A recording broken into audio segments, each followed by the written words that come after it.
All right, this is the 3-2 notes. These are pages 269 to 281 in our consumable textbook. You want to pull those pages out. We're not going to fill out all those pages, but they do have some example problems that we'll work with.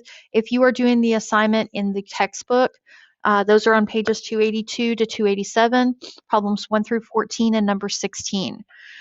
So what we're going to be looking at is solving linear equations using 3 variables. On 3-1, I showed you how we would do it if it was 2 variables, both by Desmos and also by paper.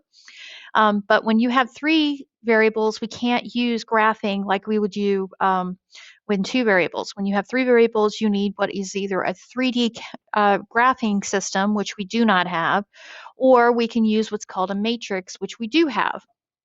So a linear equation in 3 variables has 3 distinct variables, each of which has either a first degree or has a coefficient of 0, meaning that it would be 0z or 0y or 0x.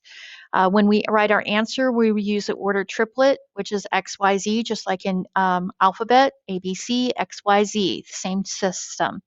What this is telling you is X is your left, right, Y is your up, down, Z is a third dimension. You can kind of think of that as space. So there are different ways that we can put those 3 together. They could be parallel to each other.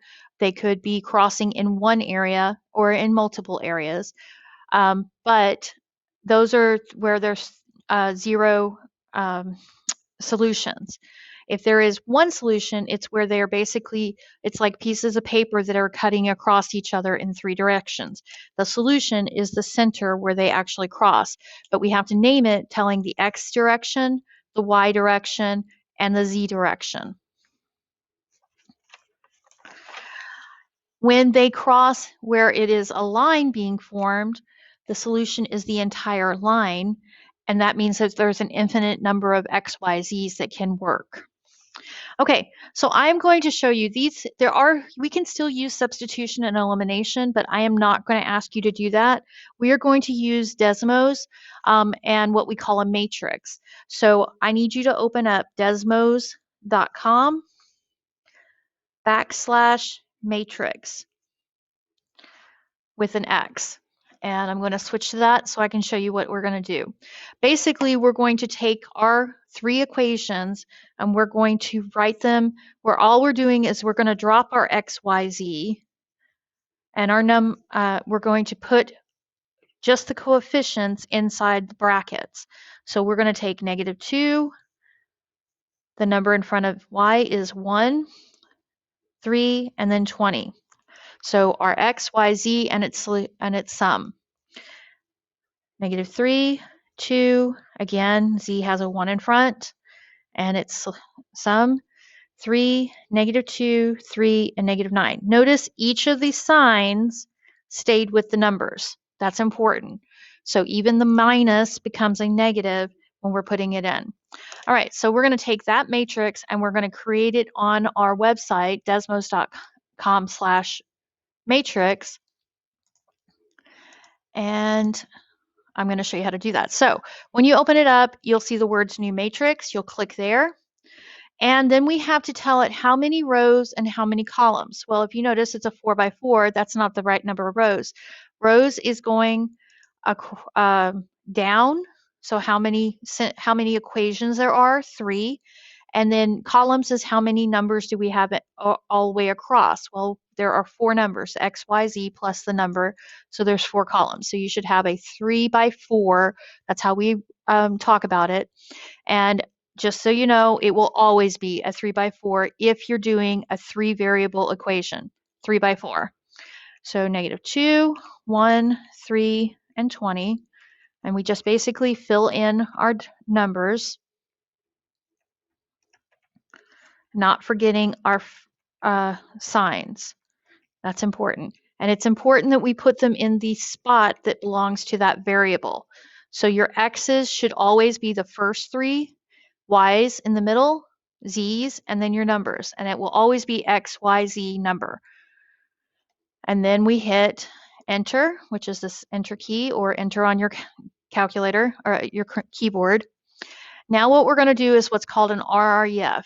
that means reduce row echelon form. And when we push that and then click on the name we named it, which in this case was A, and hit enter, or just hit that, you'll notice that this over here pops up. The -433 is the solution we need. That's all we have to do. So our answer here is x is -4, y is 3, and z is 3. So back on our paper, where is it? Oh, there it is. Our solution should be -4, 3, 3, because remember, we're getting a solution set.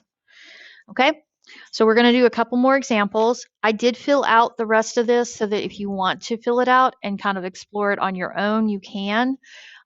Doing substitution and elimination with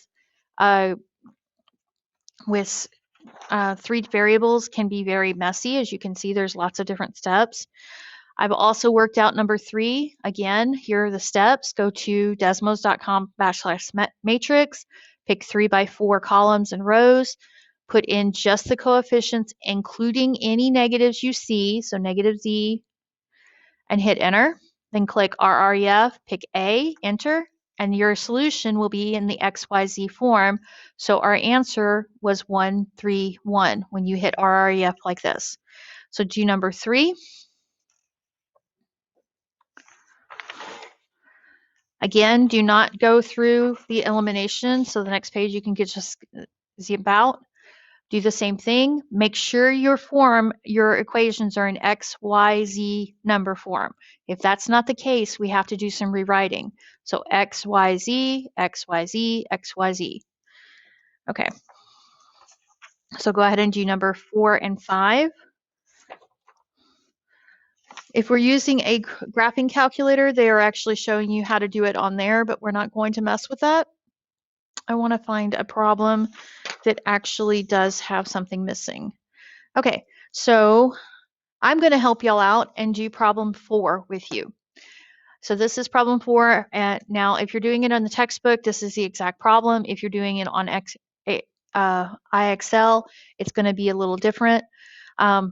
Actually, I'm going to do number 3 because it's not quite in line.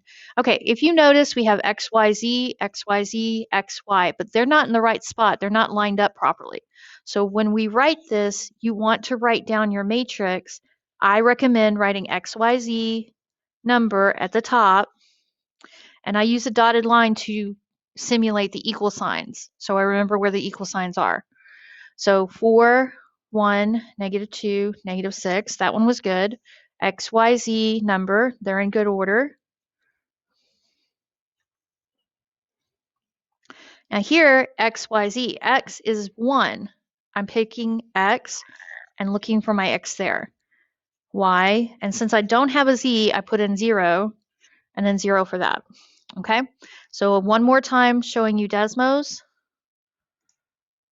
So pick new matrix. Again, a 3x4. And we're just going to type in our numbers. 4, 1, -2.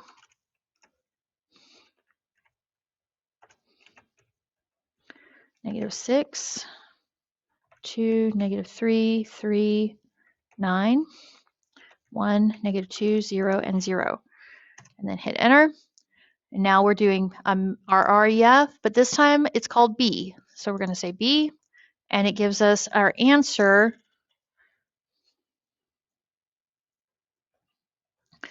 We get the image of 0, 1, 0, 0, 0, 1, 0, 0, 1, 0, 1, and then we get 0, 0, 3, which is our X, our Y, and our Z. Now, here's an important thing. Notice that both of those had that first 6, that first 9 things that way, with 1 going down as the diagonal and 0s in those corners. That's the way you know there's a solution. If it is anything but that, 0, 1, 0, 0, 0, 1, 0, 0, 0, 1, you do not have a solution. What ends up popping up is either you have infinite number of answers, or you have no solution, at which case we need to do the longhand. Okay, so going back to our question, our answer is 0, 0, 3. Okay? We will practice this over the next 3 days, and you'll have lots of practice to do.